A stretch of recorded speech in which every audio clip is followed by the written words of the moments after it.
Ciência, tecnologia e medicina caminham juntas em busca de soluções para melhorar a vida de pacientes com doenças crônicas como diabetes. Os avanços se multiplicam em diferentes áreas. Eles surgem no acompanhamento dos pacientes, nos exames diagnósticos e nos novos tratamentos. Bem, as novidades existem, mas, infelizmente, muitas não beneficiam a todos, né? Estando ao alcance apenas daquela fatia que consegue arcar com os custos de saúde. Esse é um tema excelente e, para avançar nesse debate, o 24 Horas pelo Diabetes convidou vários especialistas que conversam a partir de agora com os nossos oftalmologistas aqui, a doutora Vilma e o doutor Alexandre Rosa, que estão com a gente no estúdio. Agora é com vocês, doutores. Muito obrigada, Regina. Nós vamos debater um assunto muito importante, realmente. E nós temos aqui duas convidadas que eu gostaria que vocês colocassem em tela. Muito boa tarde a vocês. Nós vamos fazer aqui, na sequência desse nosso evento, como nós temos estado hoje, sempre numa conversa, então nós vamos fazer algumas perguntas para que vocês nos apoiem, esclarecendo a nossa audiência, que é, na maioria, a população em geral. Então, primeiro eu vou apresentar a vocês a doutora Anelise Meneguesso, que é coordenadora da Câmara Técnica de Endocrinologia e Metabologia do Conselho Federal de Medicina. Seja muito bem-vinda. Muito obrigada, boa tarde a todos. Temos aqui também conosco também a doutora Ana Paula Silva Cavalcante, que é gerente de Estímulo à Inovação e Avaliação de Qualidade Setorial da Diretoria de Desenvolvimento Setorial da ANS. Muito bom contar com a sua participação aqui, doutora. Seja muito bem-vinda. Muito prazer estar aqui. Obrigada. Você já esteve aqui conosco hoje durante o dia e vai ser ótimo que a gente tenha a sua contribuição falando de um outro tema nesse momento. E completando esse grupo, nós temos aqui para o nosso debate a presença e o engajamento da Anvisa, aqui representada pela doutora Isabela do Carmo Gomes, que é gerente de avaliação de segurança e eficácia. Muito boa tarde. Boa tarde a todos, eu agradeço pela oportunidade da participação. Bom, doutoras, temos muitas perguntas para vocês, né? As palavras centrais desse nosso debate são novas tecnologias e diabetes. Então vamos começar esclarecendo os nossos internautas, os nossos espectadores, o que são essas novas tecnologias de saúde. Doutora Ana Paula.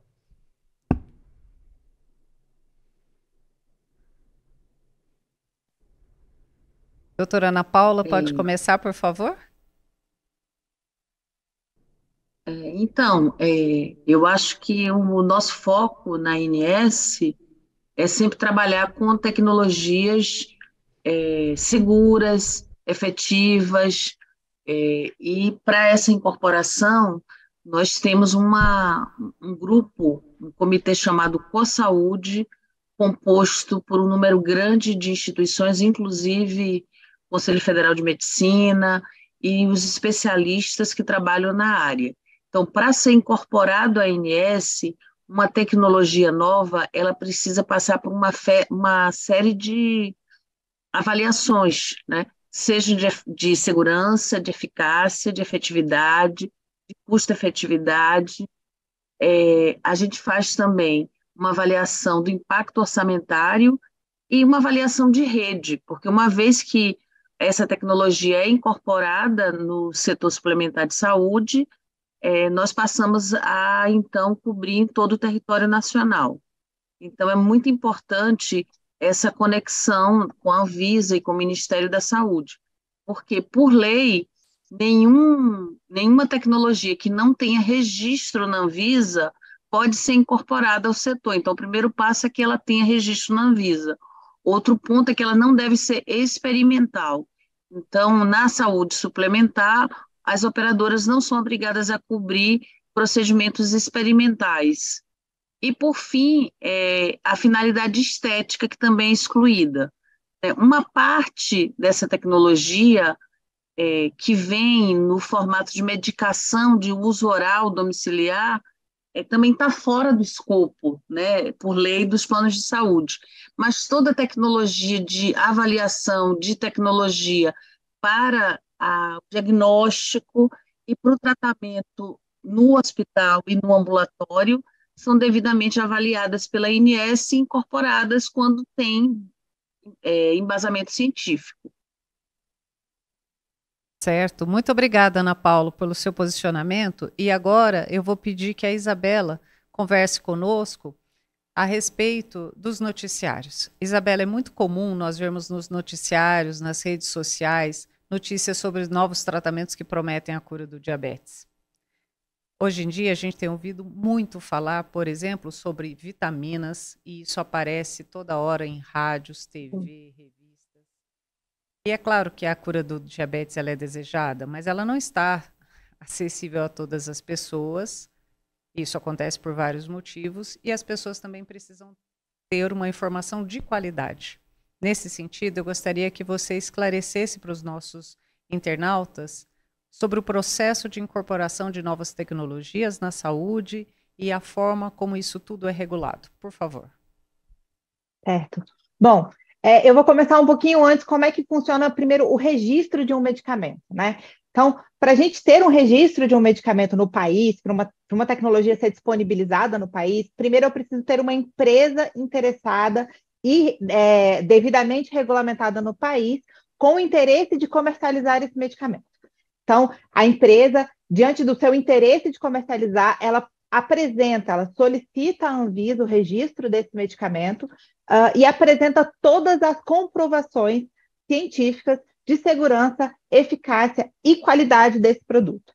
Todos esses dados, eles são avaliados pela agência, então a comprovação de segurança, eficácia e qualidade do produto cabe ao solicitante do registro. Depois de apresentada a documentação, desde que solicitado o registro, a Anvisa avalia toda essa documentação e, após uma avaliação da relação benefício-risco, o que é a relação benefício-risco, né? Aí eu ponderar entre os benefícios que aquele tratamento oferece e os riscos que estão relacionados ao uso daquela terapia e até mesmo ao não tratamento, eu pondero essa relação benefício-risco e eu concluindo que os benefícios de um tratamento são maiores do que os riscos relacionados com aquele tratamento, o registro é então concedido. Após a concessão do registro, ainda tem algumas etapas para que esse produto chegue ao mercado. A empresa ela deve solicitar a Câmara de Regulação do Mercado de Medicamentos, que é a CMED, ela deve solicitar o preço dessa terapia, o preço para poder comercializar esse medicamento. Autorizado o preço, a empresa aí sim está autorizada a lançar o produto no mercado e ela pode discutir junto ao Ministério da Saúde os procedimentos para incorporação no sistema público de saúde. Então, até que o medicamento chegue às prateleiras, eu tenho todo um caminho a ser seguido, desde uma empresa interessada a comercializar esse produto, ela solicita o registro junto à Anvisa, o registro concedido a partir do momento que é demonstrado que esse produto é seguro, eficaz e de qualidade, ela solicita o preço, para daí, então, ele poder ser incorporado no Ministério da Saúde, pelo Ministério da Saúde, e ser oferecido no sistema público de saúde, ou a empresa passa, então, a ter o direito de comercializar esse produto na iniciativa privada. E aí, fazendo um gancho com a fala da Ana Paula agora há pouco, só depois de todo esse passo, depois de todo esse processo que o registro foi concedido, a ANS faria a avaliação para incorporação no sistema de saúde suplementar. Muito obrigado, doutora Isabela, pelas suas considerações. Agora a gente vai falar com a doutora Annelise. Doutora Annelise, que pontos a senhora considera que devem ser aperfeiçoados para melhorar a assistência a esses pacientes diabéticos que fazem parte do sistema de saúde suplementar? Antes eu vou poder falar um pouquinho sobre a resolução, né, do CFM número 2327, de dezembro do ano passado, porque, na verdade, é o Conselho Federal de Medicina que regulamenta o que é tratamento experimental ou não, né? Então, eu vou pegar também o gancho da fala tanto da Ana Paula como da Isabela, porque as evidências científicas, elas têm que estar presentes, né? Os médicos, eles podem aplicar as terapêuticas que são reconhecidas no exercício da sua profissão, mas não pode vincular anúncios ou práticas que não são autorizadas pelo Conselho Federal de Medicina, e isso vai muito com o que vocês falaram em relação às mídias sociais, a veiculação de tratamentos milagrosos, de cura de uma doença que, infelizmente, ainda não tem cura. realmente a Anvisa, ela registra, né, o que a gente tem de tratamento, mas ela não faz essa análise, já foi bem claro aqui. A ANS, ela determina o limiar de custo-efetividade, se o desfecho clínico vai gerar valor em saúde, o que foi gasto, se trouxe realmente saúde, se trouxe uma efetividade, a relação do custo-benefício. E a gente está falando de uma doença crônica, que é altamente prevalente no mundo inteiro. Só no Brasil nós temos cerca de 16 milhões de pessoas vivendo com diabetes. Vocês abriram muito bem esse nosso bate-papo aqui, quando falaram que essas novas tecnologias, elas não estão acessíveis à imensa maioria desses cerca de 16 milhões de pessoas. E quando a gente fala em tecnologia em diabetes, a gente fala não só, né, de dispositivos de infusão de insulina, como a bomba de insulina, mas também, né, das canetas inteligentes que estão cada vez mais sendo inseridas no mercado. As canetas, elas realmente, a gente já tem disponíveis as canetas de aplicação que substituíram as seringas e que realmente trouxeram um conforto maior para os nossos pacientes, uma aplicação mais correta, né, da dose de insulina que foi prescrita, mas as canetas inteligentes, elas estão indo além disso. Também nós temos a monitorização, né, que é a bola da vez, agora falando em tecnologia de diabetes, a monitorização contínua da glicose, né, que o custo realmente é muito alto, que a maioria dos nossos pacientes não tem acesso, é bem alto mesmo você manter essa monitorização contínua, mas, por outro lado, ela nos ajuda muito na adesão ao tratamento, né, naqueles pacientes, principalmente os que têm diabetes tipo 1, que fazem uso de insulinoterapia e que vão estar expostos a riscos maiores de hipoglicemia, principalmente falando nos idosos, nas nossas crianças, né? A necessidade de infundir doses de insulina de acordo com a contagem de carboidrato. Antes da gente entrar, eu achei sensacional a nutricionista, né? Deu uma receita, ela já mostrou um aplicativo, né, que você pode lançar mão, isso também é tecnologia em diabetes, então um aplicativo que vai te ajudar a fazer a contagem de carboidrato, que vai te ajudar a infundir a quantidade de insulina que realmente vai lidar com essa glicose que vai ser aumentada quando da ingestão dos carboidratos. Então, quando a gente fala em inovação tecnológica do diabetes, a gente fala em tratamento, sim, mas a gente fala numa melhora da qualidade de vida como um todo desses pacientes. Então, nós temos, eu achei de suma importância essa iniciativa do CBO, porque nós temos que falar sobre isso, porque o controle da doença é vital para os nossos pacientes. Se a gente consegue controlar a glicemia dos nossos pacientes, a gente vai ter realmente uma diminuição drástica aí no risco de complicações, que é o que a gente teme no diabetes, né? O paciente, ele não morre do diabetes, ele morre decorrente das complicações dessa doença, né? Então, parabenizar mais uma vez pela iniciativa. E vamos continuar o debate, porque senão eu sou muito, né, vou ficar aqui conversando até 10 horas da noite, não vou deixar minhas colegas falarem. Foi ótimo. Você trouxe a nossa atenção para alguns aspectos, né, que é o lado de quem está aqui praticando essa medicina, prescrevendo e querendo que seus pacientes tenham acesso. Do outro lado, nós temos colegas que buscam trabalhar para que esse acesso seja garantido aos nossos pacientes. Então, nesse sentido, agora eu vou pedir que vocês três se posicionem exatamente sobre esse aspecto. Eu vou pedir para a Isabela começar, mas a questão é a seguinte: como nós podemos priorizar os direitos do portador de uma doença crônica e incurável numa situação de custos crescente como nós temos? Como nós podemos garantir o acesso a essas pessoas? Isabela, você quer começar? Vamos, eu vou começar aqui num trabalho de reflexão, né? Vilma, é muito complicado num país de mais de 200 milhões de pessoas a gente falar em priorizações, né? E quando a gente fala de recursos limitados. Então, o cobertor é curto, se a gente prioriza de um lado, a gente prejudica de outros. Então, eu acho que o que a gente tem que buscar é um equilíbrio de forma a garantir acesso a todos, otimizar os nossos recursos e otimizar os nossos esforços de forma que a gente consiga atender a toda essa população. É óbvio que a gente entende que a gente tem, de um lado, pacientes com uma doença crônica, de outro lado, a gente tem pacientes com outras doenças crônicas, com condições raras.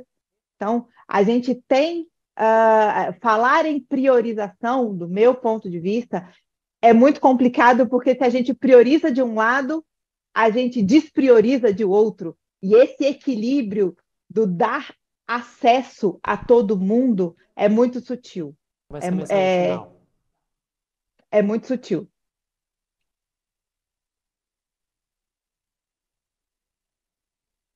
Obrigada pelo seu posicionamento. Agora vamos ouvir a ANS, a nossa representante, por favor. Então, gente, eu acho que para o diabetes, a gente tem aí dois mundos. A nossa colega aí, Annelise, mais do que nós duas aqui de agência, pode discorrer, né? A gente tem o diabetes tipo 1, que é um tipo de diabetes no qual essas tecnologias que foram faladas aqui são fundamentais para melhorar a qualidade de vida, para controlar a glicemia, para dar conforto, enfim, esse é um mundo diferente, mas 90% dos diabéticos são diabetes, sofrem de diabetes tipo 2. E, obviamente, hoje a gente já vê cada vez mais medicações específicas também para o diabetes tipo 2, mas o que precisamos efetivamente é atuar em relação ao diabetes tipo 2 para que o diabético não chegue na retinopatia, na insuficiência renal, né? A gente tem que atuar lá na promoção e na prevenção e no controle inicial do diabetes. E aí é a tecnologia leve, é o exercício físico, é o controle do tabagismo, é a alimentação saudável. E agora a gente vê aí, por exemplo, uma grande iniciativa dos rótulos, por exemplo, das embalagens dos alimentos industrializados, que vem lá alto teor de açúcar, alto teor de gordura saturada. Eu creio que para o diabetes tipo 2, que é 90% dos diabéticos, ainda precisamos trabalhar na atenção primária, na atenção básica, no registro da circunferência abdominal, na avaliação anual da retinopatia, na pesquisa de microalbuminúria, na creatinina anual, na PA, no controle do IMC, na avaliação com os pés, a hemoglobina glicada pelo menos 2 vezes ao ano, a abordagem quanto ao uso do tabaco, a abordagem sobre alimentação, a abordagem sobre sedentarismo, sobre atividade física. Então, nós precisamos também trazer a discussão para o que é fundamental. Hoje a gente tem uma população cada vez mais envelhecida, cada vez mais obesa ou com sobrepeso. E é isso que está levando a uma epidemia de diabetes tipo 2, e é nisso que nós precisamos atuar, naquele sintoma ainda, naquela doença silenciosa, em que a pessoa ainda não se deu conta, e isso acontece muito no diabetes tipo 2. Então, ainda que isso não se trate de a gente aqui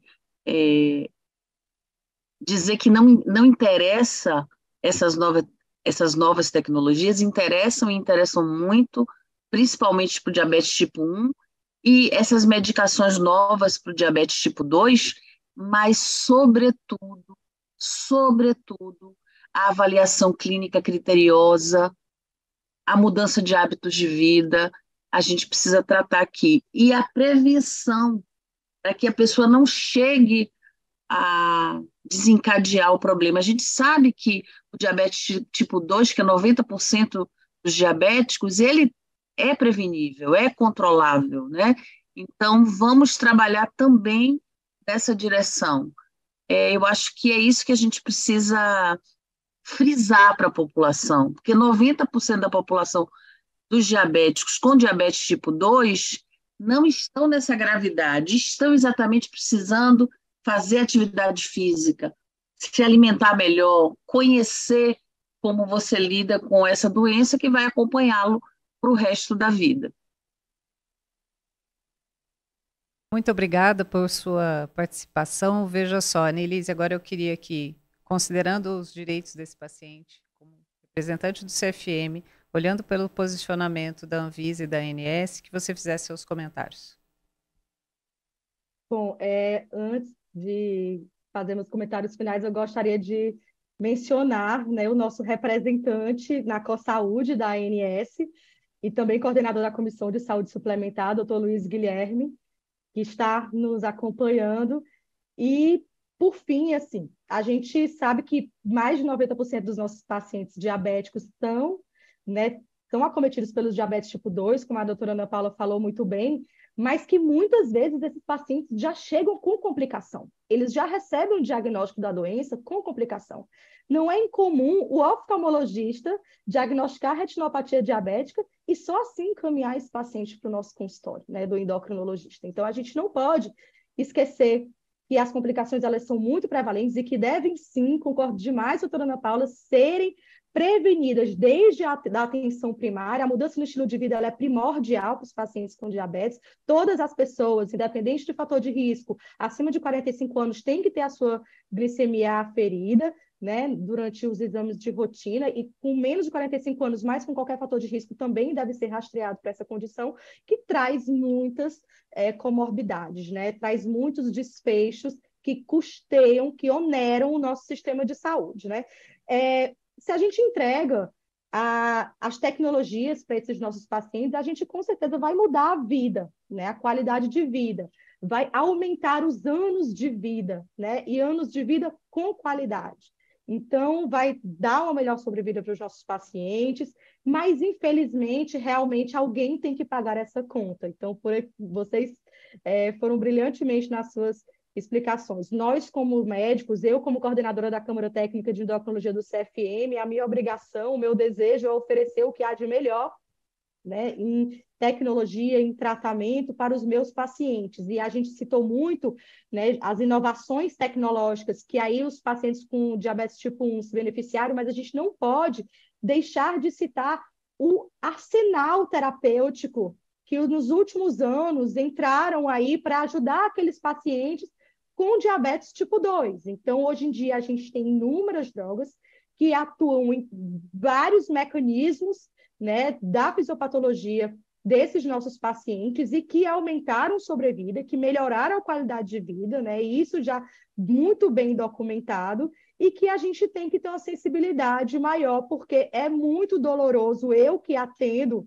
no Sistema Único de Saúde, eu não poder oferecer um tratamento que eu sei que vai mudar a história da doença desse meu paciente, porque ele não vai poder arcar com esses custos. Então, eu estou meio que aqui fazendo papel de advogado do diabo, né? Porque eu estou na ponta, vendo esse paciente, sofrendo junto com ele, por ele não ter acesso ao que eu sei que vai mudar, né? Não só os anos de vida dele, mas também a qualidade de vida dele, né?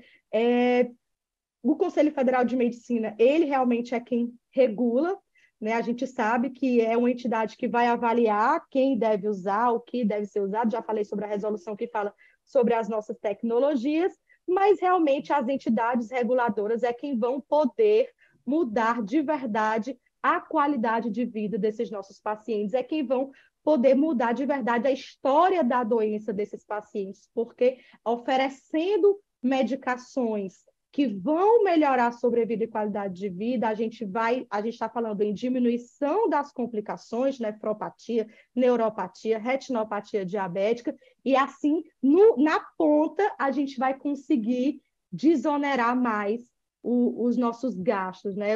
Desonerar mais os nossos custos com a saúde. Tecnologia de diabetes, não, a gente não está falando apenas só em ciência aqui, mas a gente está falando primordialmente em humanidade. Muito obrigada por poder participar desse bate-papo. Excelente, doutoras. Acho que foi um debate muito grande, muito satisfatório para a gente ouvir isso, né, Vilma?